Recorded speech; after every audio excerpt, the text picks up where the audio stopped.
Ja, vi er der to eller nære fjerfi. Ja, mormorna, sige vi inger man faftai i der tur. Ja, ilona lofon man ngalei. Ja, ile ola man malosi, ufa pe naolo tato mo pe ile aso male aso. Faftai fo i der tur ilona ngalei, molona lofa. Ono le nea no ta ua ja. Ua tato maua tato te whailoa e lungo le tato po kalama ua whaingoa ina. Ole Jesus is the answer podcast ile neia fiafi ile astofi e pei ona masani ai. Le avele vi inga malfaptai le tua. Awa teri tonu ana le ai le alofa o le tua.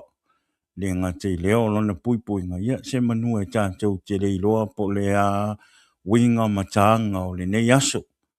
Ia ai faptai le tua ia ono leo ua tātou mafuta i le nea whiawhi lunga o te penga whailangi. Lea ia e awele vi inga mawalunga i le tua. Ia ona o lona anga le lei malona lofa. Nufoi i le lofa mana o le tua le nea whiawhi. Ia ono le awano tā ua o tātou maua. Ia, whaftai fo i le tua mo oe. I le nea fiafi, le ua. Maua le amanoa tātou te wheiloa ai, e wa ai mai, ia, ma o wa ai atu le nea fiafi. Ia, o le vi inga mal whaftai le tua, o le mea pito sili nā ona whaftai i le tua. Ona o le ola, ona o le ola ma le mālosi o lo o tātou maua pea. Tali tonu le anganga ia o le nawa yaso sa tātou le i mafuta i lungo penga whailangi sa le whaia fo i se tātou por kalama i le nawa yaso tea. Ia o nisi fo i o fuanga sa whape na o au ai e. Wa fo i le whongotanga fo i o si o mātou e kalisia sa whai i loloi Victorville. Ia i le vai yaso ato i le vai yaso le tea. Mai le nā taimi ato se i o mai le nei taimi. E sa tātou wā ma le ola ma le oti. Amen. Po o whea mea tātou te wheo ai ma mea. Po o whea fo i mea tātou te oa. Oro o iai ale ma atui ma le ma nao. O lea ia o te whawhetai i le atua. O lea ua maua lea wanoa tau te wa ai mai ai. Ia ma o whape nao na o wa ai atu le nea fiafi i lungo tātou pokalama. Vi ia le tua vi ia mwhaftai le tua ona o lona anga le lei ma lona lofa. Ia e tali tonu ia e nisi ho i o inga o ma e masani ua whape na ona whea fo i le wala au pa ia le tua nisi o tātou inga. Ia ave nei teimi o te whamaisi atu ai le anganga o le tua ia. Nisi fo i o, sesi fo i o uso ia tia o pele ia tia. Ia ua whape nā ona iaile ma au pia riona whatua. Ia po so anti fo, po se tu fine fo ia tia. Ia ile vai aso ua te anei. Ia tari tonu ia nea fiahi ia. Pe na ona moli atu le whameisenga le atua i lau sunga. Ia, te akono le uspo anko foi. Ia, so ia, sa ako sa tau le nea fiafi. Tano i le atua ina ia whape na ona ia il whananga le atua ia te oi le uso. Ia, ai maise le whanau. Tari tonu ia. O loo tātou mauti noa ma tātou fia mo oli oli. Ia, o loo manuia painga palitua. O lea, mele e awelewi inga malwhaftai i le tua. E ui lava ina ua motusia le tātou maftanga malwhatua. Ai maise lau sunga malwhana. Ia, au tātou tari tonu ia o loo. Whapena o loo whaatasi whatua ia male tātou atua. Meo loo iaile le manuia, le oli male fia. O lea ia, nea fia. ia whapena on whaamase atu ia nganga o le atua ia te oile uso e le ngata fo i lea ia nisi fo i o mātou a inga i Samoa whapena fo i maua tala ia ua whapena fo i ua e se tasi fo i o tō fine ia ua whapena ana wala au ai le atua ia ia te ia fo i le nei vai tau ia talo i le atua ina ia whapena ona ia ili whaamawhananga le atua i tonu si o mātou a inga i Samoa ia whapena ona tau nuu manuia ia to aso to fine ia ai tātou talo i le atua tātou talo i le atua ina ia whapena ona ia ile whaamawhananga le atua ia i tonu tātou a inga i le ngata i lea ia po nisi fo i o a inga ua whapena ana o oile wala aupa ia le atua ona malanga o maliuma le oti ia whaamaise atu le nganga o le atua i le ne fiafi o lea ia e te taua ia i tātou lo o ola masoifua pia i le nei taimi ia tātou whapena ona tātou sauniuni tātou sauniuni o wai tātou te leilo ali taimi amen tātou te leilo ali taimi tātou te tu uaile nei no fuanga o lo tātou olai e tātou o e wheloa i malo tātou ali ia e ma nei ala le sau le wala au ia te oe au wa umma ona e sauniuni a wā le ola e whaavavau amen o lea ia whapena ona maise atu le nganga o le atua ia nisi fo i o a inga ia maise le ia se uso i le nea fiafi mali whanau o lea ia o le nei taimi ia e te fia whatalofa atu ne nea fiafi ia i le swafa manu malo Iesu ke viso o le swafa lava le e whapena ona launga tasi umai tātou ma le swafa fo i le tātou te maua i le ola e whaavavau amen i le nea fiafi ia o te whatalofa atu ai i peoi o tara lei i sunga i whawhia ngainga mō tō whale tua o lo o ngā lulu ma le tausinga o le tua i suri manu e whao le nei tō rope o lo tātou iai whatalofa atu le polkalama ia te o tō i le nea fiafi ma lo le ngalue ma lo le on sa i ngā luenga le atua whaftai la o tō nofo talo whaftai fo i le upo lo o tō sa ili mo o tō launga i le aso sa ma le aso sa ia awa anganga o tangata ina ia whapena o na tū mau i le atua ia ma whai le fina ngalo le atua amen o lea ia whatalofa atu i le polkalama o le Jesus is the Answer podcast i le neia fiafi la o tau sunga i whawhengainga ma o tau whalitua. Se e maila i o se whatalofa ia i susunga i au sina o se o tātou atunu na i o tātou ta māma tutua na i o tātou tina mātutua i le neia fiafi. Amen.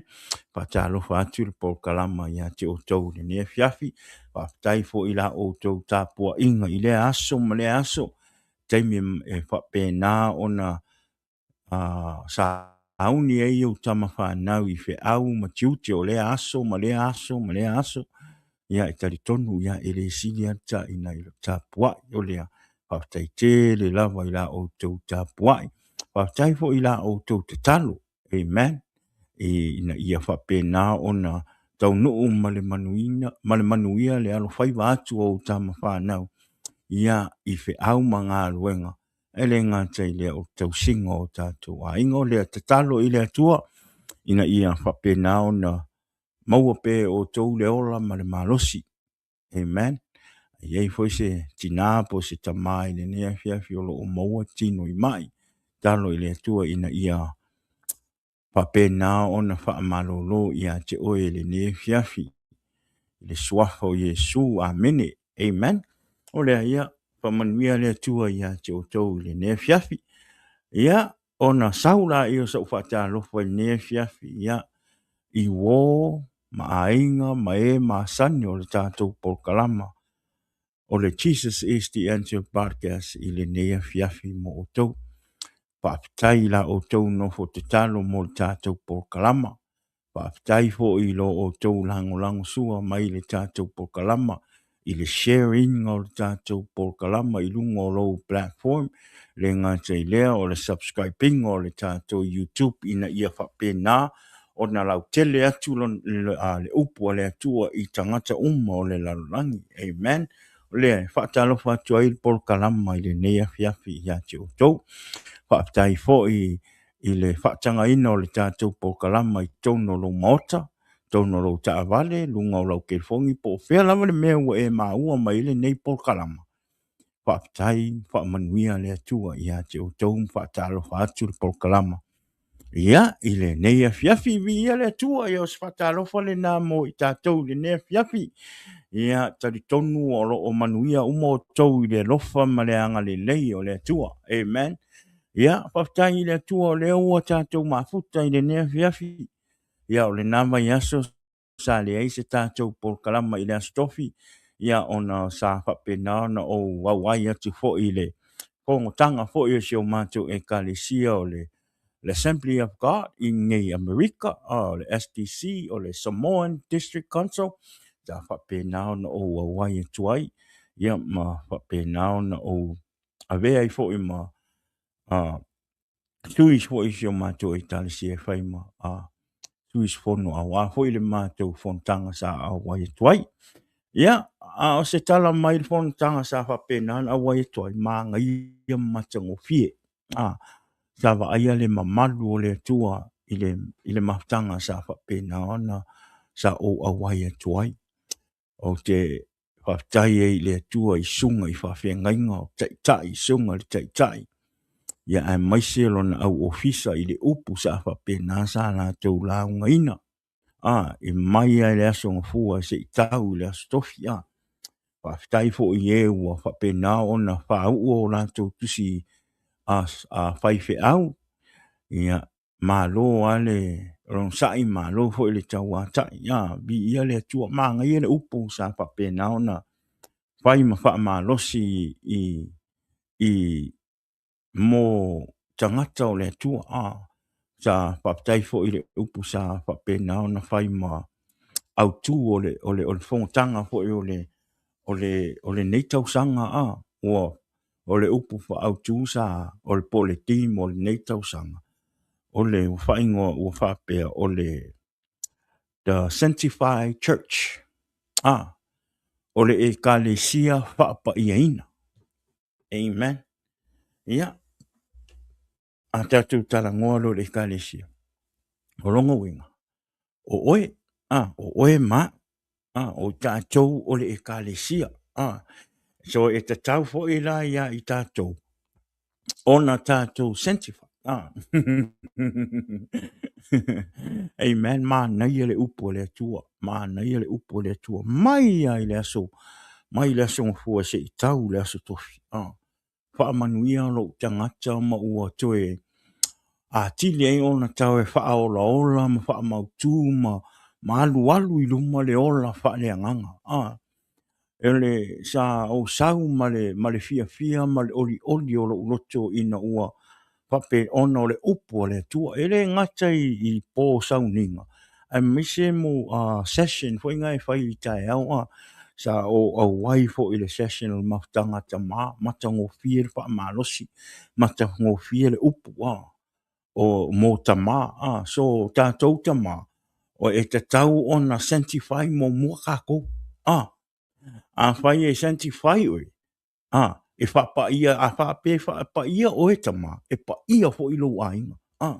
Ona o tātou tama, o tātou o le ulu o le ainga. O tō fia e le atua tātou, o tātou o lo ulu o ainga. Amen. A manuia a whapa ia ina o e le tama, e whapa ia ina fo i lo tō lua. Amen. A whapa ia ina fo i o lua ma lo tō lua. O whapa ia ina o lo whanau. A whapa ia ina o lo ainga. Ua whapa ia ina maola ola le e kale sia le tua. Amen. So e a mata mea la ia i tātou ta mā. E a mata mea tātou o te tau ona tātou ola whapa ia ina. mans. Tātou tamā. Amen. E te tau ona mata ia I tātou le ora whaapaiaina. A wā foi o oe le tamā o le ulu o le aina. A o tātou tamā. O le ua whai maulu o tātou o Yesu ke viso. Amen. Vi ia le, patalo whātu le uso. Ia sa amoa vele. O manuia le tua. Thank you for tuning in. E te tau ai ia tātou tamā ona a mataina I to tono o le a inga ona e ola whapaiaina. O le amatanga o le nei lalo langi na mua ana whai e le atua le tamā. Amen. So o mea uma hoi la tātou te whaia. E te tau ana a mata ia tātou tamā. Amen. E te tau ona tātou ola whapaiaina. Amen. A whai e le whao, le ola whapaiaina o e le tamā. Amen. Ia, e le ola whapaiaina fo I lau ainga. Amen. Se tu loua. Amen. A wā fo I o mea e whai e le tamā e muli e le tina, e muli e le to'olua. O mea e whai le tina ma le tamā e muli e le whanau. Amen. Mi ia le atua. E te tau o na tātou ola whapaiaina. Tātou o le ekalesia. Amen. O oe maa u le ekalesia e tatau o na tātou ola whapaiaina. Amen. The sanctified church. Ekalesia whapaiaina. A whapaiaina la le tamā ma le tina ma le whanau. E manuia le ngā luenga le atua. Amen. E tupu maola fo I le ngā luenga le atua. Aisea. Ona e amata mai a te oe le tamā. E amata mai a te oe le tamā e te tau ona e ora whapaiaina. Bia le tua. Ma nei le upu. Mtua o mori maua o sau. Ke le se fianga I lo roto. Ua pafanga lo tangata I le upu o le tua. Amen. O le mea hoi le nasa o sau. O whapea, o le tuaia le o mele stofi. E kuaia le o mele stofi o umisia o ko. O umisia le kako po kalama. O umisia lo sau e whaaso atu. Ma wheso soani ia te oe le upo le tua. Ele ngata ia te oe. O hau foi. O hau foi. E foi teimi le nei foi vai aso sa tau ma fai foi ale fili e tau. Kau e umela u. La u vai anga vale mara u. Ai tama fai au whawhetai le tua. Whawhetai le tua. Oro o musu mai pēlo ngā ngana ia tia. Ina ia o maua le unsai. Ia o maua le loto mawalalo. Maua le loto wha maangalo. Amen. Po le a le whai mai o te leo teimi e kuse e vai me lor ki Apollo. Or ki Apollo. E vai me e lor ki Apollo ua. Ua fo ingale ua maka I fuanga e malosi le upu. Ua maka I fuanga e malosi le kua. E so se ko inga wala e sau or ki Apollo e kili oe. Or ki Apollo e kaunga ko whai keki. Kaunga ko whai keki. Ngai ke ia waka ko whapeanga o me ke le sau ki Apollo e kili e oe no. Kelo, o le poko e lo le leia sinka mai mea whapea. Sinka mai mea tia whapea. E sau ki Apollo e kili a oe. Ia e whai keke lai ka mai mea nga. Amen. Ia e kākou whai keke ka mai mea nga. Awa ka mai mea nga. O ngā pingi e ori ki Apollo. E pingi a ori me umai ma e koe maua kwa ia. So we have to be careful. O le kaua whaalea nganga le kako I ke kau e kemingi. E ka kau o ngā kako mātara. Amen. E te tau o na tātou wha moe moe i le atua.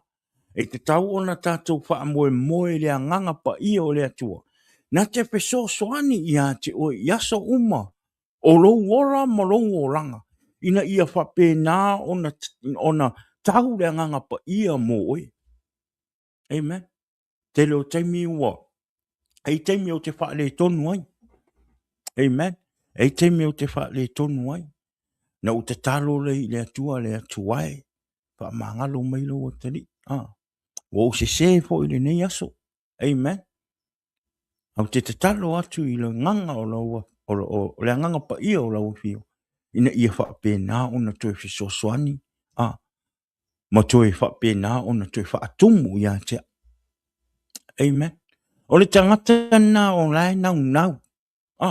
Le ngau po le ale kele mai o me kukupo le oranga. Po le ale kele o kaimi e whape ngā o ngā pa uai masasi e i luma o le akua.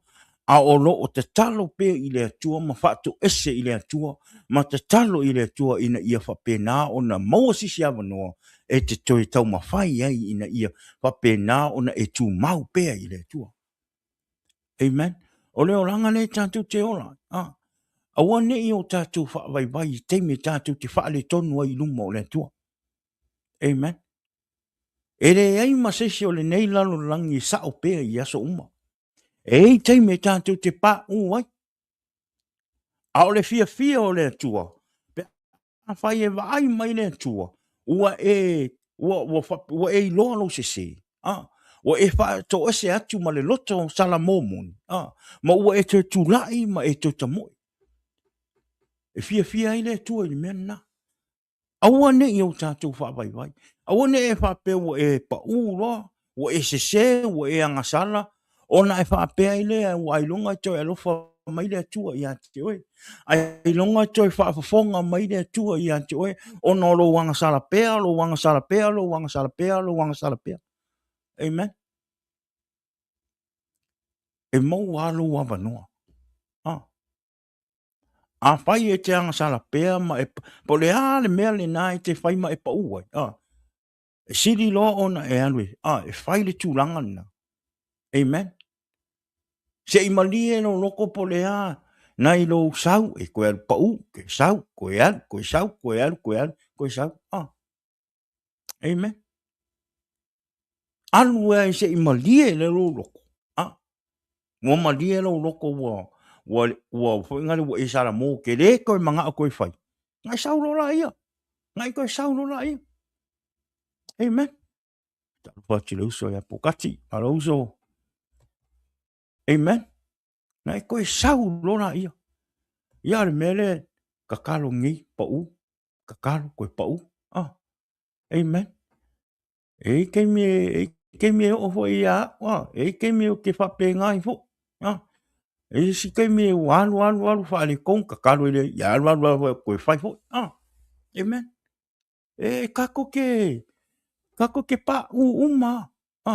E le se kako e sa o pe lumo le tu. We all fall short. A le meta wa. Ia awane e fa vai. Amen. Awane e fa vai. Ai fa pena ona e fa malos. Fa pena ona e to tulai. Ma e tu alu te fai lo fina e whainga le e tautua le tua ma whai le fina ngalo le tua. Amen. Awane i o tātou whawaiwai. Tātou whamalo rosi. Tātou whamalo rosi. Amen. Vi ia le tua. Ia ale nea fiafi. Ale i te nea fiafi. Ia ele umis tātou pokalama. Amen. Ia e tātou te whaalangolango ele upo le tua.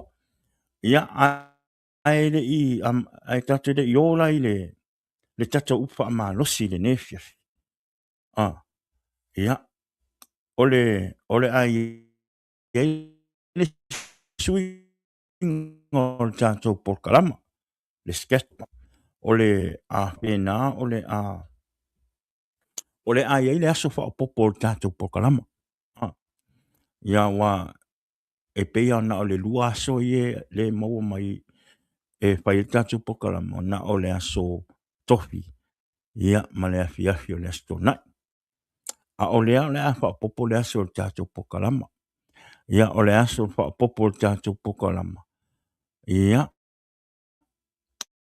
o le aso ngafua e mate atu la le aso fua ia le vai aso fou ile valu ile afiafi ile aso fua so Monday, Thursday and Saturday kusa o le aso ngafua le vai aso le la sau ia o le a whapena o le a mata i tātou pokalama ia ile valu ia ele ngata ilea ma le aso tofi a o le astona ia o le pokalama ia le astona i a mata ile ono le fiafi ia o le se suinga na po se me popo na tātou pokalama ona wa ia ilo manatu le ua maua te leo la ua vanoa o te sa ili upu mo le asongfua o wa o le aso tofi ia whapena ona uma le upu le aso tofi ia ona vanoa la i o le aso wharaile aso nai o sa o te sa ili le upu a wa le asongfua amen ia o le asongfua ia aso lulu ia mo le vanoa su ele upu ia mo le aso tofi amen ia a tātou tano i le atua ina ia whapena ona au mai pele malosi ia au nai mo ia a wale upu le atua ia a wale tātou pokalama tari tonu ia lo o tele a pokalama ke usiano pokalama a tala i lungo te penga whailangi ia tari tonu ia tasi uma ia manatu ia male au nanga male mea tonu o lo fai ele pokalama o nei pokalama ia ole au tu o nei pokalama ole talai ma fai ele fina ngalo Yesu Keriso amen talai Yesu Keriso i lungo te penga failangi ele o tala ia iso e kalisia ele o tala ia i fo i se siata ni tonunga o na o Yesu Keriso ai a fai fo i ele o Yesu kalisia o nai te lotu ia wa fai ele o kalisia amen ele o lotu ele o kalisia o lo o ngalue ai i lea sa ma lea sa ia ai ale ise kalisia o lo lotu ai po o tausu se me te fiano i se lotu se sa tapua ia longo mai au really mai au lunga le messenger ia na I'll let you know ni tātou te tala noa ia o mai tātou te fellowship pa tasi ia o le mea taulia ele o se lotu o Yesu Keriso tātou maftanga ave ina ia tātou talia Yesu Keriso ave a mali i mawhaolo amen o lea ia a whapea o le nai tausu se lotu te anu te tapua ia feel free to hit me, to call me on Facebook or message me on Facebook, and I'll let you know where the address, the church, because right now I don't have the address, but Monday I will let you guys know, or Saturday.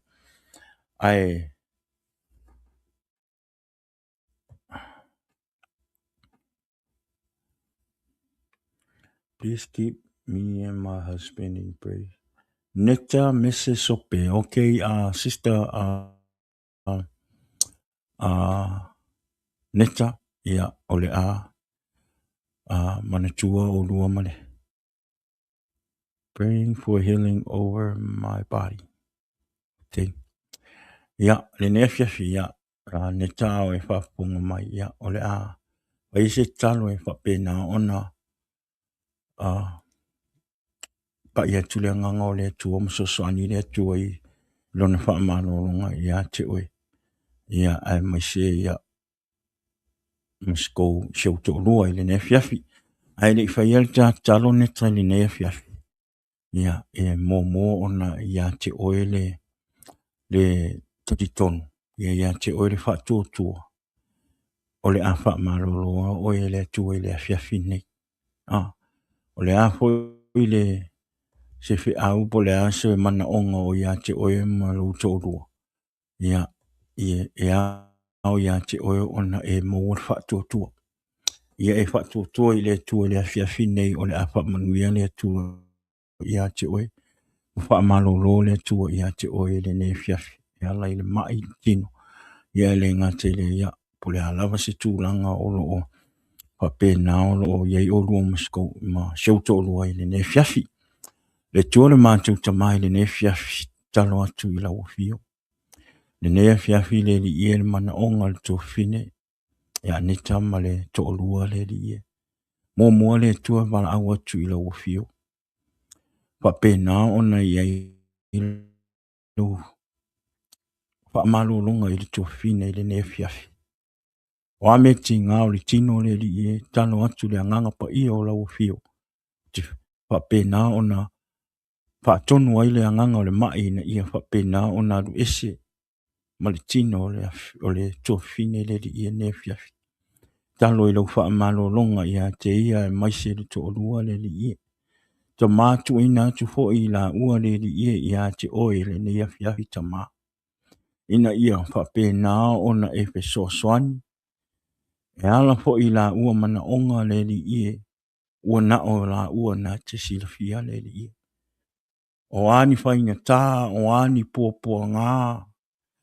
O a fo ini tau mawhainga o le whiri le li ie tau mawhai ina ia ta lepe. Mawhaile anga le li ie. Talo atu le mana o Yesu ke wiso le nea fiafi. Ina ia whapena ona sausawina i la ua i le mana o roa nganga pa ia le li ie. Talo atu fo i la wafio i avea fo i le tamaa. Ma se tamaa e alofa i a te oe le li ie. Ia whapena ona ia whaamua mua oe. Ia avea fo i o ia ma se tamaa whapa ia ina le li ie. Ina ia whapena ona manuia i le ainga. Ai le ngata i le ainga e maise whanau ma le kalisia. Lea tamaa. Talo atu i la wafio le nea fiafi. I lau whaamalolonga le tina, le ngata i lea le li ie, le maftanga le li ie ma le tōlua ne fiafi. Ina ia whapena ona mawaa ia te oe le li ie, ma ia whapena ona matau ia te oe le li ie, i le ne fiafi. Lea tama whaptai mea whaptai lau tali mana, ho i le vi inga ia te oe ona Yesu. Amen. Amen. Ia vi ia le tua. Amen. Ia, whamanuia le tua ia te oe neta, ia, e maisiri tō rua, tari tonu ia ua. Ia ili whaamano longa le tua ia te oe le nea fiafi, tō fine. Ia, au le nea fiafi, ia, ole a tato wōro le upo le tua. Amen. Tato wōro le upo le tua le nea fiafi. Ia, ole tato whaamano si nea fiafi. Ia, te tari tonu o se upu ao ngā ma talawhia ngai mo i tātou i le nea fiafi. Le ngate lea, o le neifo i mai tau o lo tātou wolai. Amen. Ia, ole a maua mai le tātou upa malosi nea fiafi i le mātai o 5 pai upo e sulmalwha. Se yo o le sulmaleongo. Ia, tala masani, ia, ole afo, ole awa onga le tua i Yesu ke wiso sa whai lunga le maunga.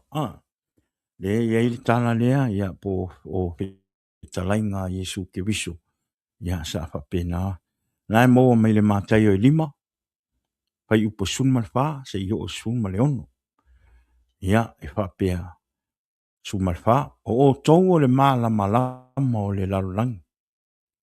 E le mawhai o na whaalilo ina le ai e tū i le maunga. E le aise isi na te tutuina, se mō li ma whaapūlou i le tānoa. Ai tu ulawa i runga o lona tūlanga. Ina ia whaamālama ina ai ta ngata uma. I to tonu o le whale. Sumaleono ia whape, ia, sumaleono, ia whape nā fōi ona se sulu watu lo o tau mālamalama. I luma o tangata, ina ia wa aia e i lātou a o tau ngā luenga le lei. Mā vivi ia tuai i lo o tau ta mā o i le langi. Amen. Matthew 5 verse 14 and 16. It says 14, you are the light of the world. A town built on a hill cannot be hidden. 15, neither do people light a lamp and put put it under a pole. Instead, they put it on its stand, and it gives light to everyone in the house. 16. In the same way, let your light shine before others, that they may see your good deed and glorify your Father in heaven.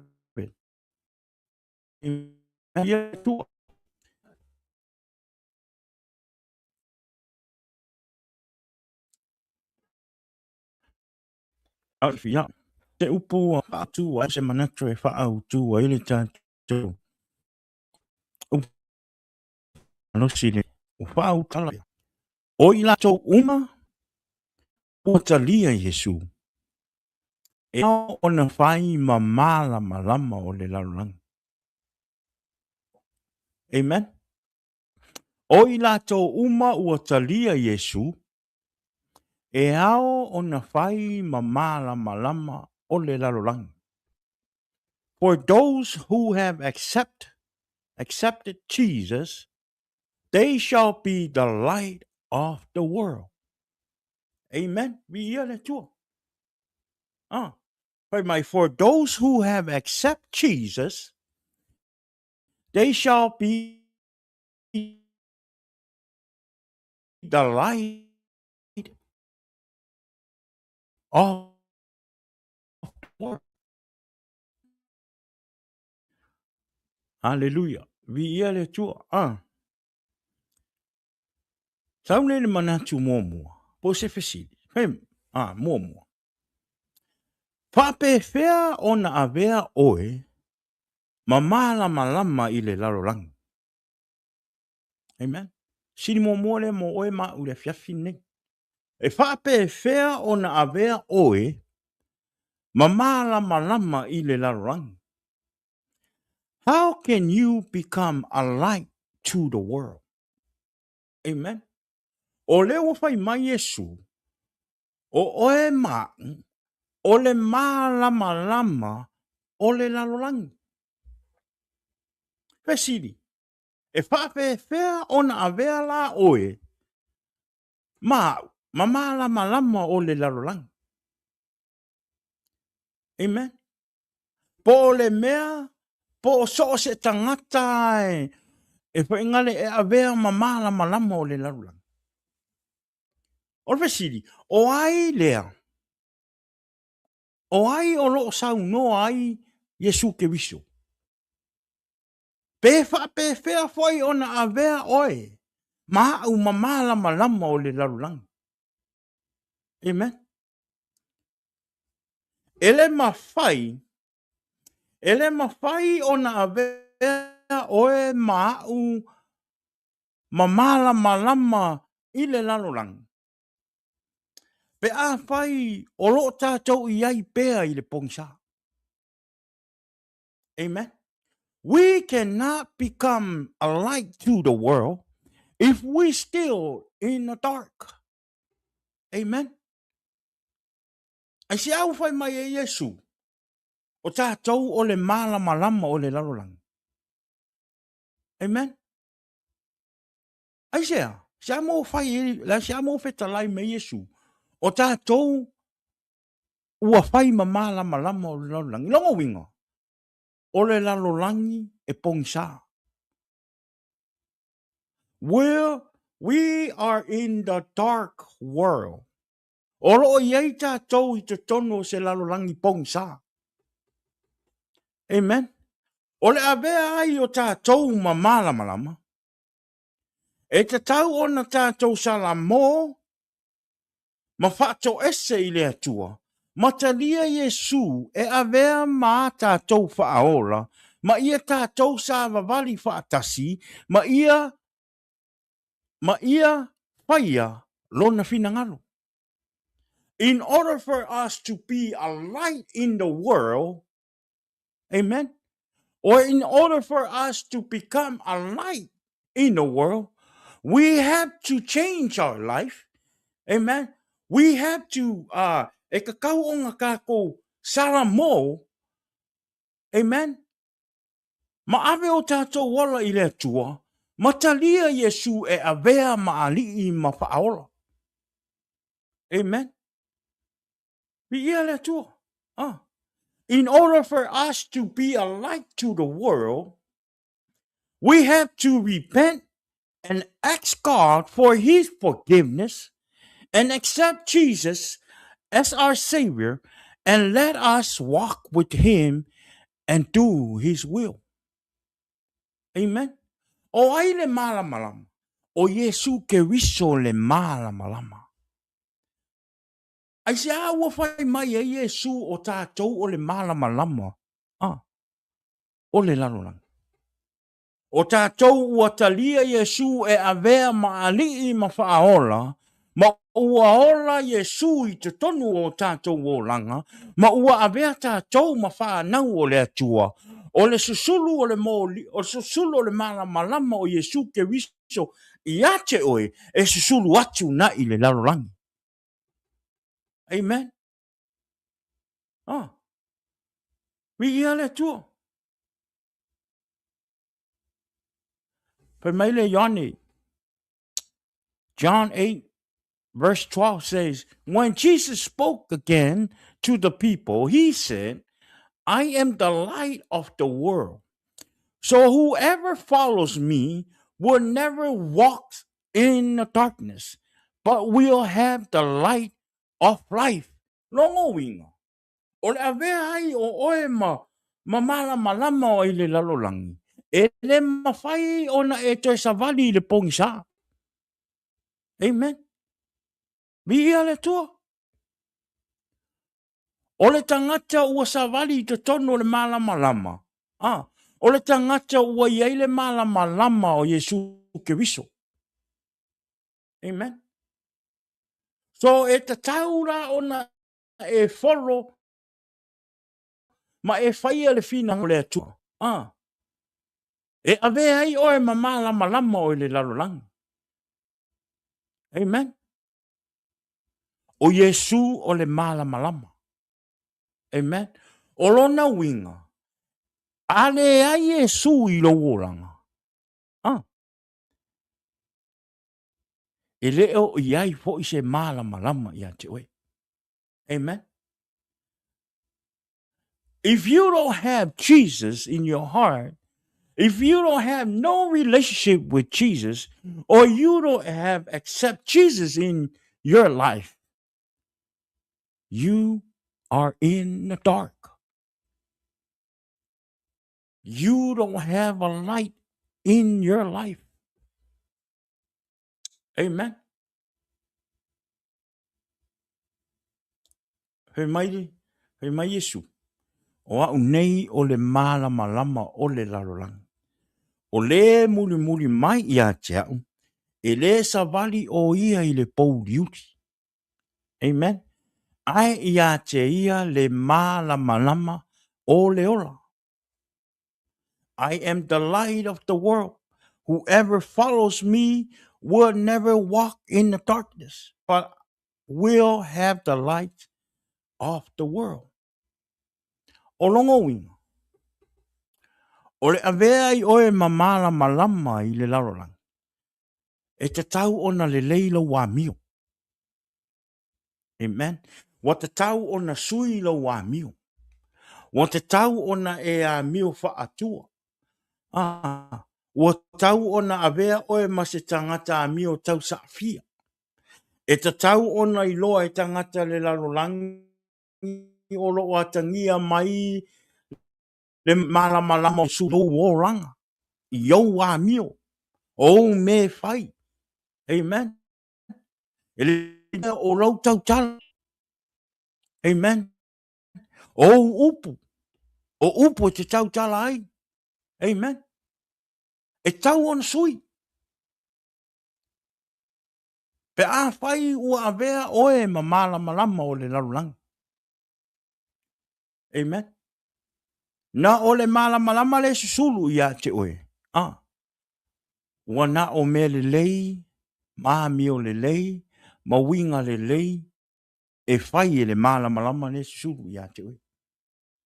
So ele eila se winga e susulu mai ele malama Yesu i ante oe.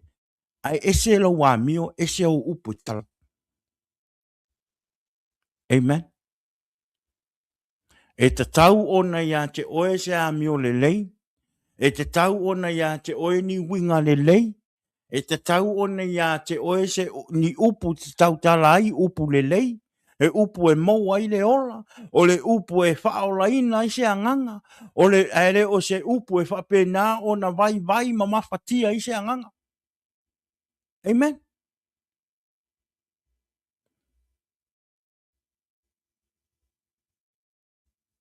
Ia le tua. E te tau ona le lei rou a mio. E te tau ona tangia mai Yesu ke wiso i lau tau tala, i lau ngangana, o lau savali, o lau pupula, o winga, o wanga. E te tau ona tangia mai ai Yesu ke wiso. Amen. A wā o le malama le nā. Amen. E sulungia i le larang. So in order for you to become, amen, a light to the world, you have to accept Jesus in your life. E te tau ona e talia Yesu ke wiso, e avea mo walii mo whaora. E te tau ona susulu le malama o Yesu ke wiso i a te oe, ina ia whapena ona mawhai ona sulungia atu i tangata. Ina ia whapena ona tō singa mai tangata. I le atua, ma au mai o rato wora e talia Yesu ke wiso. Amen. Vi ia le atua. Lua, e le peon whai ate, le umista tō wha malosi ne fiafi. Amen. Nato e lua. Wha susulu, lo malama. Amen. Let your light shine. O lea ua e talia Yesu ke wiso. Lea ua e avea Yesu ke wiso e whai mawalii mau whaola. Lea ua suia lo o langa. Lea ua tuina atu lo wola i lea tua.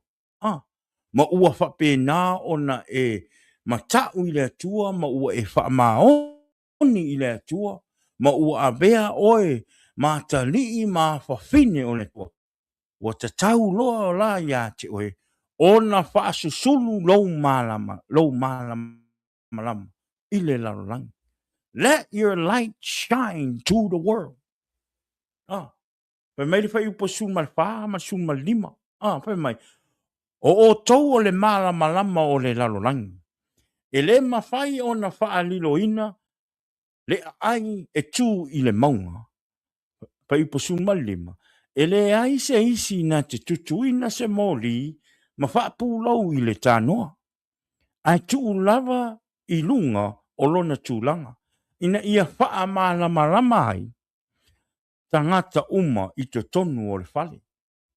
Verse 14 and 15 that we read tonight, it says, you are the light of the world. A town built on a hill cannot be hidden. 15, near to people light a lamp and put it under a bowl. Instead, they put it on its stand, and it gives light to everyone in the house. Fasusulu lo malama. Let your light shine. Amen. Le fai mua. Le fai mai. O tau o le malama o le larolangi. You are the light of the world. O longo winga. O oele tangata kewisiano. E te tau o na fasusulu lo malama i le larolangi. Amen. Ona o lewa fai mai Yesu. Peta lai mai Yesu. O oele tangata whaorainga.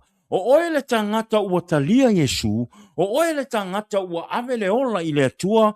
Ma whapena na whai ele fina ngalo o lea tua. E ta tau o na wha malama oe i le lalolangi. Ma ia avea oe ma malama i te tonu o lo ainga, te tonu o lo nuu, te tonu o lo ekalesia. Amen. Ma te tonu o lo whariwhainga luenga, lunga o Facebook, social media, i avea oe ma malama. Ole lalolangi. Whasusulu le malama. Whasusulu le malama ina ia whapena, o na tatai mai ai a nganga o lo ahinga, o a nganga o wo, a nganga o lo nuu, o a nganga o e, o whapena o na fie i mea lalolangi. Ina ia whapena o na whai o lātu tangata i to tono le malama.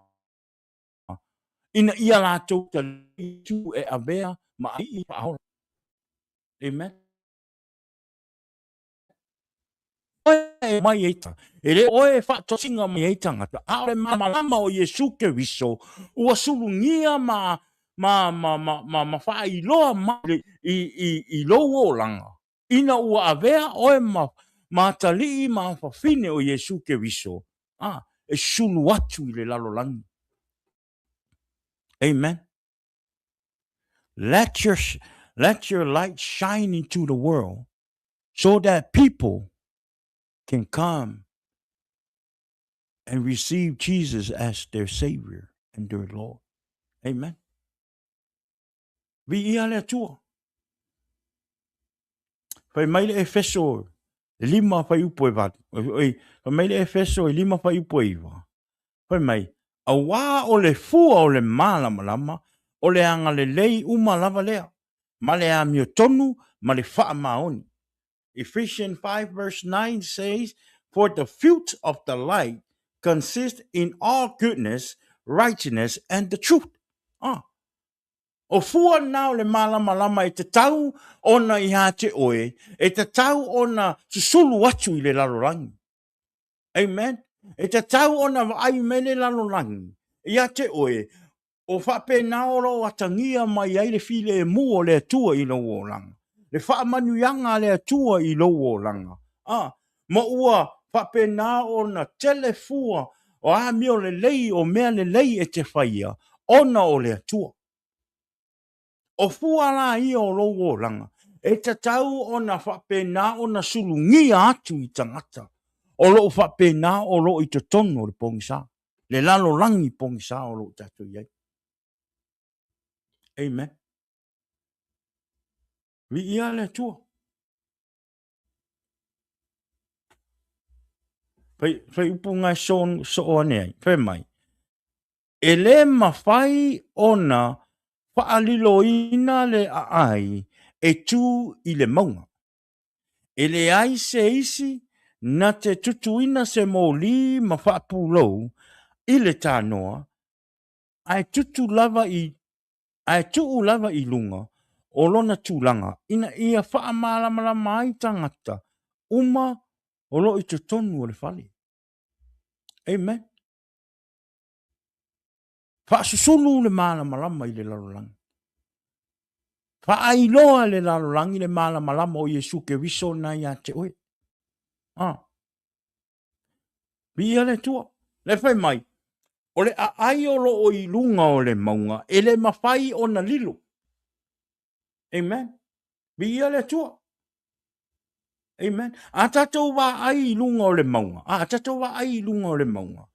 A e te tū mai ai ni whale. E te iloa ma mao mai a whale ia i lunga o le maunga. Po le ale ma mao o le mai, po le ale ma mao ma le mea o nai te iai a te ai atu se maunga o iai le whale. O iai ni whale. E te iloa ma mao, po le ale ma mao mai la e te iai. You always can see the mountain. Amen. E ke iloa le lei a kua whale ngai lunga le maunga. E le mawhai e se, e le iati si me mawhai o whali lo inga lo wai maunga. I lungo whale ngai lungo maunga. O ngai alu pe ke alu, pela o i mako ngeia, ke le o whale i lunga i maunga. E si ke me ke alu aku lunga le whiwai, ke ai aku lunga se, pe se se maunga ngai e kele o whale o loo iei. E kei loa mamaoa. Amen. Ia le tua. Po le ala le mamao le mea na e te iai. Pe fia foi maila le mamao le mea e te iai. E le mawhai o na lilo lau wa ai. I whale lai tu mai lungo o maunga. E le mawhai. E kei loa mamaoa. Ai kei loa. E whapena le leia le mawalunga ma le matango fie. O le mala malama o ia te oe. Ina ua e talia Yesu e avea mau whaola ma ua sulungia le mala malama o Yesu ke viso. I lou o langa. Ma ua avea ai oe ma mala malama susulu i te tonu o lou a inga, te tonu o lou nuu, te tonu o lou e kalesia. Amen. E tō sina mai fo i loto ma anganga o tangata i a Yesu, ona o le malama lama o Yesu ke viso, ua ola ma ua tupu i lou o langa, ma ua le mawhai o na lilo i le vaai o tangata, o le lalolangi. Ua pei o se ai i lunga o le maunga, e le mawhai i lilo. Amen. O le maangaia ma le matango fie le nā. Ina ua avea oe mamala malama o le lalolangi. Po le ale mamau e iloa atua e tangata o lo lalolangi. Le mala malama o Yesu o lo surungia i lo wolanga. E avea fo i mamea e whape nā o na whato singa mai e o lantou loto. Ona lantou te fia maua le manuia ma le mala malama lea mai le atua. Whasusulu. Amen. Whasusulu le mala malama. Amen. Te loe. Nai whai mai. E le aise isi. Whai mai, e le aise isi na te tutuina se mōli ma whaapu lou i le tānoa. Ai tuu lava i lunga o lona tūlanga. Ina ia wha malama lama ai tangata uma e lo i to tonu o le whale. Near to people light a lamp and put it under a bowl. Instead, they put it on a stand and it gives light to everyone in the house. E te loa oe a ho o ina na pele wila. Pea o ngā whaingare ngā pele wila o tau whale pe a kore wila poloka ngai ke ngofu ai. Amen. E kango e kukule le whaingare le mouringa. Ai kango e kuku ilunga wha pe ku se me maurunga. Amen. E malama a koa ko kongo le whare. Pea kango e kuku se mouringa. Amen. Ke manga kua iwa i kaimi lai Samoa. O olam soifua mai Samoa. E le kaimi e alu pele wila i Samoa i ngā vai kaimi. O ngā vai kaimi sa i mako mōringa. O ele se mōringa. Ale mōri e ka o mōri makangi. E pe whapea e ke rea e le kamai klasi ngai kokong. Ia, e uko e lai kongo karsingi ia. E la kamai pis kamai lai hoi ka ungo le mea. Se i wangano hoi ka ungo. Pese kamai mea ngai pose solo. Kamai solo hoi ngane e kokong. Umalanga uko. Nga ka laila i o le mea ngā o le klasi ngai ko. Nga kukura i o le afi. On kura i. O ngā ola la ia. Umalanga kuku. Nga ifora i whakau i runga. E re kuua i lalo. E whakau i runga. Aisea. O nga e malama unga i kongo le whare. O lea lai whai mai le whaswai tau le. He mai, e le aise isi na te tutuina se mōli ma whaapu lau i le tānoa.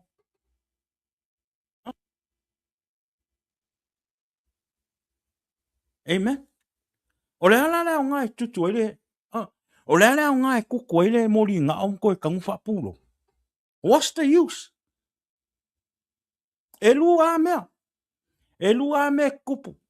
Pe a fai ke kango e kukul moli nga o nga kango e ko e fu. Fa pulo. E lua me kupu. E re mala mai ko kongo le fale. Pe fo le moli nga. O le ala le aonga. O le ale aonga pe a fai e pongi sa le mea ai kukulo moli nga o. Ai koe ngofo fa pulo. O le ale malama o le a mauai. E whawhewhea la o na malama le lalolangi.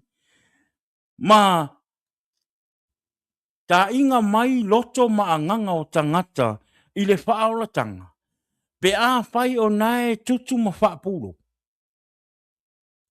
Amen? How can people come into the light if you light up your candle and cover it with the bowl? E whawhewhea. E whawhewhea o na whato singa mai a nganga o tangata mō rātou loto i le whaola tanga.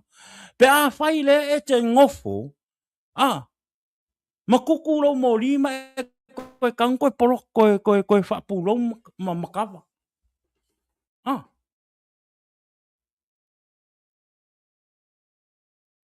E wheso noi. Oi. Amen. E whapewhea. Ke loa. O le mena le tupu wai. Isi o tātou mana tua. O e o mana whai mai Yesu. O le tangata ke siano. O au le tangata ke siano. O avea o e. Malama o le lalolangi. Ai se ha. Ona ua tātou talia Yesu e avea ma o tātou whaola. Ma ua avatu o tātou ola i le tua. Ua tā ua oe mahau o whanau o le tua. O atali i ma whawhine le tua. So e ta tau ia te oe. Ona e alu e whaasusulu le malama o le suke wiso le nā ua atangia mai lo oranga. Ma ua susulu le tua ma ua iloa le sulu malama o Yesu ke wiso. Ia te oe na ile larolanga. E whapewhea la ona ia te oe le malama a e koe ngofo ma e koe fufi. O le aleonga. O le aleonga na wala aue i le tua oe e whai oe ma mea whainga luenga. Ai ke whewhe e ke alu wha susulu le mōli i le larolanga. Amen. Tele nā o isi. O isi o tātou watua wa ese ale mo kwa wha susulu ale mōli inga ua o le sa. Amen. Most of us, we shine our light on Sundays when we go to church. Amen. But when it's finished church, you come home, you cover. You cover the candle again. Amen. Mo foi la ia dise sa ko kuku ko ya ko fa malama. Wanga o le sa e fa malama mai. Amen. O wala ia wa uma. Ese le malama ma le fia nga ia ni lotu. Saulo la ia ka pe malama. Ese winga fai ko le ainga. Ese me fai. Amen. Ya olisi foi o tatou. Na o te tonu a inga e wha malama i lau malama. Na o te tonu a inga e wha malama i lau malama na ia te oe. Ai a ta watu meo le lotu wako mumu. Complain. Ai a sau le fale. Fai le mea ina i fia le to lua. Whakau le mea. Whai le mea. Amen. Ai a whai aku mea le loko e complain. Amen. A whai atu le ngā ruenga le atua e mo o mea lau soangi. I complain. Amen. Tu tusa le malama i le sa. Tusa le malama mai le singapua. E kau le sa. Amen. Mi ia le tua. Ia tu tusa foi lo fa le malama o lo e malama i tu tonu lo ainga. Ia tutusa foi ona e malama tono lau e kalesia tonu ma mea e te ai maua ma ia sila fia e le larolangi ma vaai le larolangi le malama ua uma ona faa malama inai oe le atua ina ia susulu atu i le larolangi lisi le mea ua tele na tātou le mawhai ai ona faa susulu atu o tātou malama i larolangi ona o le fefe. Amen. Fefe. Aisea. Fefe ona o leo langa sa olai. Amen. Fefe lo laku o e ave o le malama i o ngai o wo i nga e masangi nga e paki ai a o e ola i le larolangi ma e savali le pongsa. Fefe. Aisea. Fefe ngai ke ue waku malo malama ai fai mai kala i ake oi. Amen. Fefe winga ka ngaka o le afaali mai ake oi. Fefe upu le akalafo mai ake oi. Fefe i lau a inga i mea o le a whapenga o le a whai i ake oi. Lesi le mafuanga. Lesi le mafuanga kele nkako ngofi mpapu lau le mauli ngao. Aisea. Fefe. Amen. Fefe. Wingia le tua. Vai. Te mana tua i le tala se ufai au Garden Grove. Pasau inga. E rei loa o se koa i mea ke whaia i le larolangi. E loa o i le koa i lau sau e whaire ngā ruenga le atua. O le koa e ke rei loa sau koa i le larolangi. O mea le larolangi, anybody can do it. Amen. O mea le larolangi, e so se kangaka ngā ke mawhaia ngā whaia. Ar ngā luenga le atua. Ngā ora kangaka e koa le loko. Koa le whaku. E sau e whaile ngā luenga le kua. Po le ale, le mai o a i ake oe. Po le ale kele mai o kala i ake oe. Po le ale whai mai o kangaka i ake oe. E ke re kai e fefe ai. Shine. Aisea, o le malama o sukiro e rai. Lea o e te malama atu ai. I le larorangi.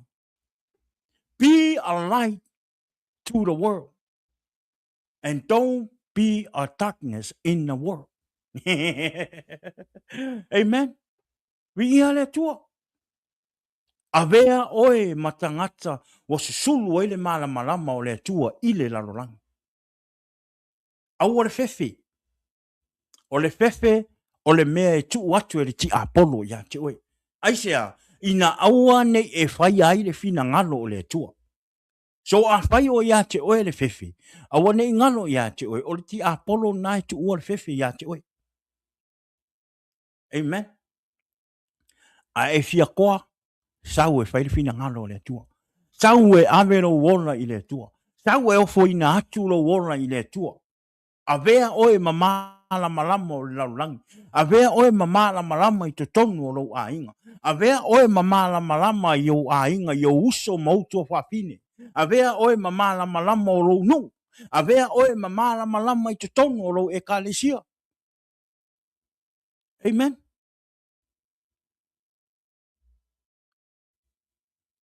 Aua te tātou fefe e whaile ngā luenga le tua. Amen. E kere sao i le ola e whaababau i lau fefe. Amen.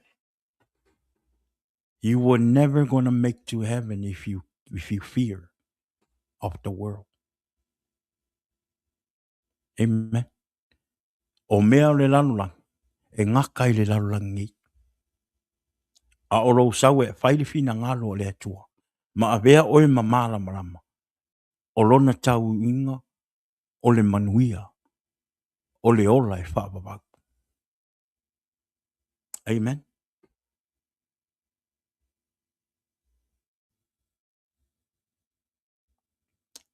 Ma ngai la whai upumuli mudi. Ona uma, mai ale o tātou whaasoa. Whemai, ia whapena foi ona susulu atu lo o tau malama I luma o tangata. Ina ia vaaya e la tau ina ia vaaya e I la tau a o tau ngā ruenga lelei. Ma vivi I atu ai I lo o tau ta mā o I langi. In the same way, let your light shine before others, that they may see your good deeds and glorify your Father in heaven. Mga yun whai upu mai. That they may see your good deeds and glorify your Father in heaven. Ole malama le na ia te oe. E sulungi ai le la lofa o le atua ia te oe. O loo wa ai mea le lei ma wha manuianga le atua ia te oe. O na sulungi atu la ia mai loa e tangata. Ma e maua wa ai e tangata. Ma ua whato singa I o la tau loto la tau te o mai e vivi I le tua, ma ave o la tau wola I le tua, ma talia Yesu ke riso e avea maali I ma wha aolo. Amen. O le au ngā le nā o oe le tangata ke visiano, ma o le tangata ke visiano. Yesu sulu atu o tātou malama I le lalolangi. Ona o le pongi sā o le lalolangi. Tele o tātou ainga, tele o tātou wō, tele o nuu o lo whapena, o lo o iai te tonu o le pongi sā o le lalolangi. A o oe maa o le tangata ke visiano, le tangata ua talia Yesu, tangata ua a whapena o na ola Yesu I te tonu o le orang. Ma le lotu. Ia whapena o na tātou suru atu. Ia avea tātou ma malama I o tātou ainga, I o tātou wō, I o tātou nuu, ma o tātou uso, tua whaafine, o loo I te tonu o le pongisa, Ia avea tātou ma malama ina ia mawhai o na au mai I lātou, ma toso mai o lātou roto mo lātou wanganga, I te tonu I le malama, ina ia lātou maua Yesu ke viso. Ina ia lātou talia Yesu ke viso. Avea mali I ma whaaolo. Matalia Yesu I o lātou wanganga mo lātou roto. Amen. Auane I o tātou pewhewhi. Tātou tangata whaolaina, tangata kerisiano. God's people, don't be afraid. Don't be afraid to shine to the world. Avea oe malama. Auane I o tātou pewhewhi. Amen. Se o kala e sau maalu riska inga alu. Aua ke a manga ia kala ki Apollo. Aua ke a manga ia kala ka ngaka e whai mai a te oe. O kala ngaung just words. Amen.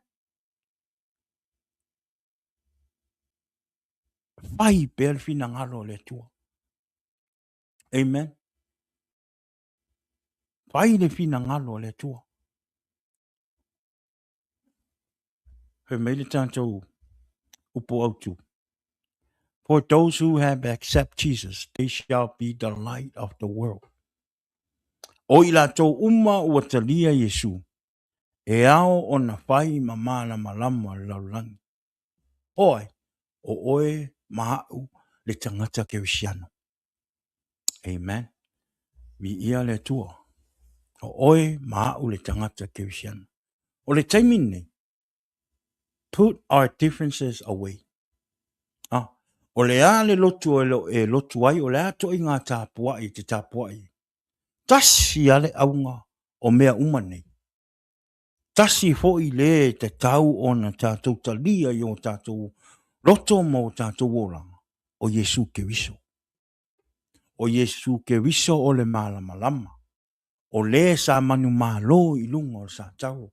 O lea sa wha sa tau ina o na o oe mau le tangata anga sala. So e ta tau ia I tātou. O na tu ese o tātou taritonunga. Tu ese o tātou ese esenga. tutu ese le poto, ma le ata mai le tuspa ia. Wa tele na o tātou, o tele lo le malama tuspa ia. Alu lo malako. Le whaalango lango lo i le anganga pa ia o le atua. Au a sau le poto, ma le iloa o le tuspa ia, le whora ina o le upo o le atua. Amen. A le iaisi anganga pa ia i lo launga, ma lo whaasoa, e le langona e tangata. E tā ua lo tātou whaalango lango i le anganga pa ia o le atua. Amen. So, pe ke loka iki, po le alama ko inga nuku ke loku mamonga, po le alama. O Yesu, o le ali i whaaola. O le e tatau, ia i tātou o na tātou talia, e avea mau tātou ali i mau tātou whaaola. Amen. Ina ia tātou maua le ola e whaababau. Amen. Nei la fiafi. Whaasusulu le malama o loo ia te oe. Amen. Let your light be shine to the world. Don't be scared of what people's going to say about you. Or don't be scared because of the life that you used to have. Now you change. Now you don't want to go to spread the word to your friend because you're scared of what they're going to say to you. Don't be scared. Alu. Pe ko kasi. Pe ko lua kangaka o le a whapenga o le a whaolainga i lau launga ma lau kalainga. O le vi inga mawalunga na e ave le atua. E me mai e fia ma oli a ngelu o le langi. Amen. So aua ke popole, aua ke fefi. Amen. Aua ke fefi. Vi ia le atua. E le la fiafi. Tātou whanau le atua. Pai mai Yesu ke viso. O tātou le malama o le laulang. Ia avea la oe maa ule tangata ke visiano. Mawhai ma malama o le laulang. E awani avea tātou ma tangata e fia le pongsa. Awani avea tātou ma tangata e fia e whai meo le laulang. Ma whai meo tu ina naunga o le oranga. Amen. Ne tātou ora o mamai ai tu ina naunga ma fiango. I was there too. I used to drink, I used to smoke, I used to party, I used to go out, wilding all out every weekend.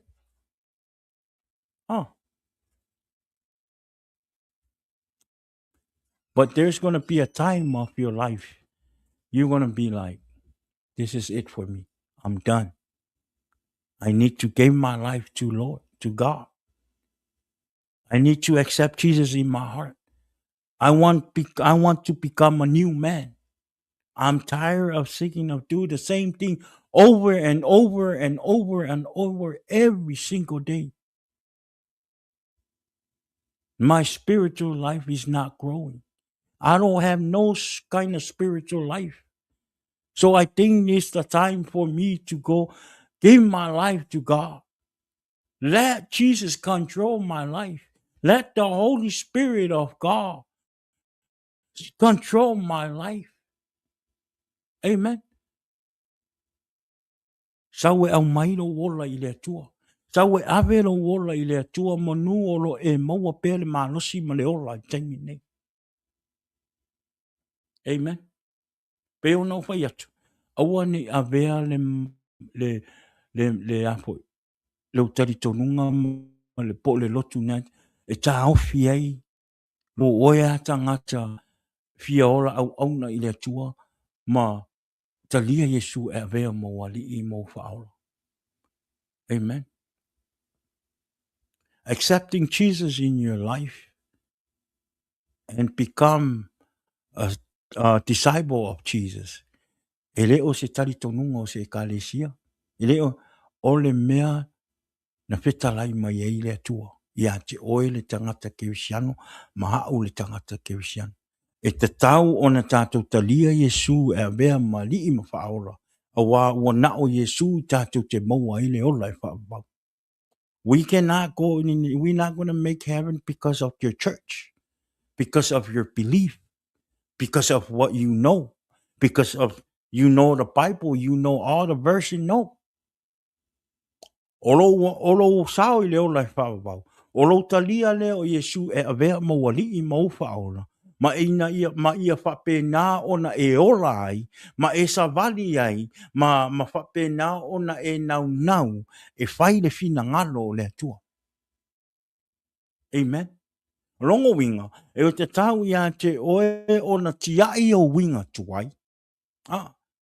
Tiai meo le lalolangi. Tiai fia fianga o le lalolangi. Tiai fia fianga o le tino. Tiai fianga o le vai. Tiai fia fianga o le tautau. Ai sau e suia lo wola. Ma ave lo wola I le atua. Ma whaatanga le anganga o le atua I te tonu ia te oe. E ave ai oe ma tani I ma whanau o le atua. Ma tangia mai ai Yesu ke wiso I lo wolanga. Amen. O le tātou pokalama le nā ma le tātou whaamalosi na I nefiafi. Tati tonu o whaamanuia o tau le upu le atua I le nefiafi. A whai fo I ua I se upu po se tala ua whapena ua ti ngā I lo loto po lo fina ngalo le nefiafi ona le upu le atua. Whaamali atu. Te pato e se atu. O le upu le atua e la unga le upu le atua. Amen. Olea, pe ona ufai atu. Ere o a ufo I e au ngā fo I o le tatou wha malosi fo I dinefia. E au ngā o le fo I au ngā e la unga I atia. Ine ia wha penao na wha malosi ai pelo uola wha le nganga. Amen. O la ufe soani fo I le nā mo na iau ainga, na iau uo, na iau uso, na iau tangata o lo nuu, tangata o lo ekalesia, ma tangata uma lalang. Ile upo le tua. Ina ia o tau maua, le manuia, ma le manaia, ma le matangofie, o le ola mo ke wiso. Amen. Olea, le ne fiafi. Tata upa malosi na ne fiafi. Mo le atu le anganga whapitai. I nisi fo I au na le tua o maua le manoa tato te matai lunga le tato pokalama. I le ne fiafi, ia airi wha umale. Tato pokalama. Mo le atu le wha malo ia e se uso ia Joey, Savea Joey, malo uso, fa manuia le tua ia te oi brother. Alofa atu fa tua ia e maise se au whanau uso. Ia olo o. Ape naono o manfoto I tarasanga I le aso. Ia alofa atu.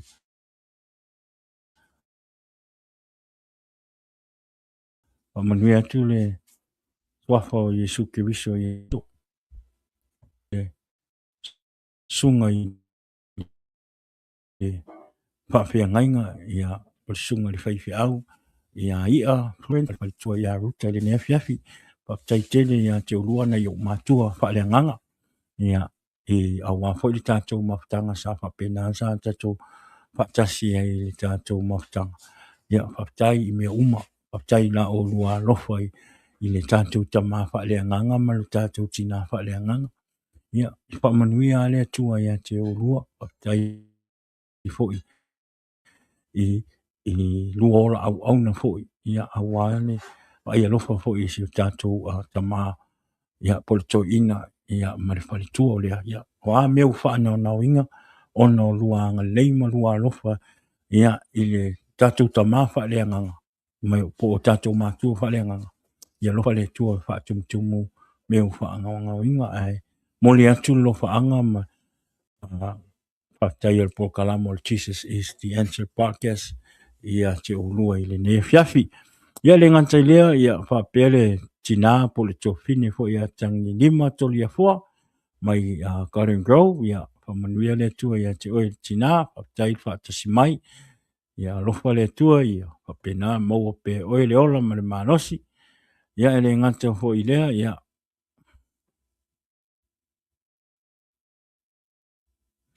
e ngata fo I lea whapele tofine ia whaptai I le ne fiafi.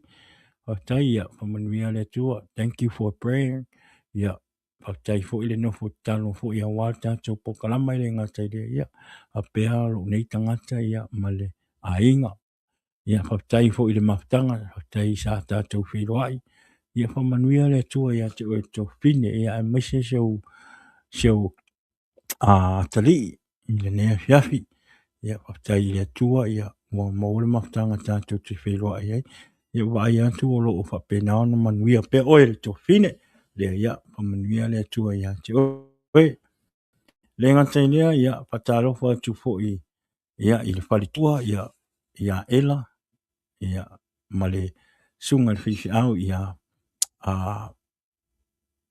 mosungu i le neha fiasi ia whamanuia le tua ia te orua ia whalitua ia maise le au auna le tua lau sunga mosungu i le neha fiasi whaptai le tasi mai lunga o tātou pukarama ia o le vi inga e fo i le tua amen ia o le tātou pukarama na i le neha fiasi ia whamanuia le tua ia i le nea fiafi ia le ngate lea ia to aso o aso whainga ruenga le aso atai au pēr o toi le ora ma le manuia ma le malosi ia whamanuia le tua i nea fiafi awane ngalo ia ua iei le aso e whaapopo le tātou pokalama ia o le aso ngafua o le vai aso fau ia o le matai le tātou pokalama i le aso ngafua ia aso tofi ia ma le aso tonai amen o le o tolu raso o le papena o le whaiei le tātou pokalama o na o tatonu ia o le ua iei le avanoa te lea le avanoa e maua ia sauni e le upu mo le asongfua ia e maise le astofi ia wane ingalo tātou pokalama i le astona i le tūlae ongo ia o le papena o le tātou mafuta ai ma le sunga ia tala lei e se kia ia mo i le astonai ia pea o atuai le ola ma le malosi o lea ia mana tua mai le tātou pokalama i o tau sanga pa moli tātou ainga o mai masangi o tātou pokalama e mo o mia pea lo tatalo mo au e le ngata ia o le uso po le tamafo i po le au auna po ia tala lei e le ngata i lea ia whapea le paso o tātou pokalama le tō fine ia fina wha mole mana tua ifo fina i la o tau tarasanga ia wafo i le paso le tātou pokalama o lea ia wha manuia te le lawa le tua i le neia fiafi lea ia avea ne taimi ia o te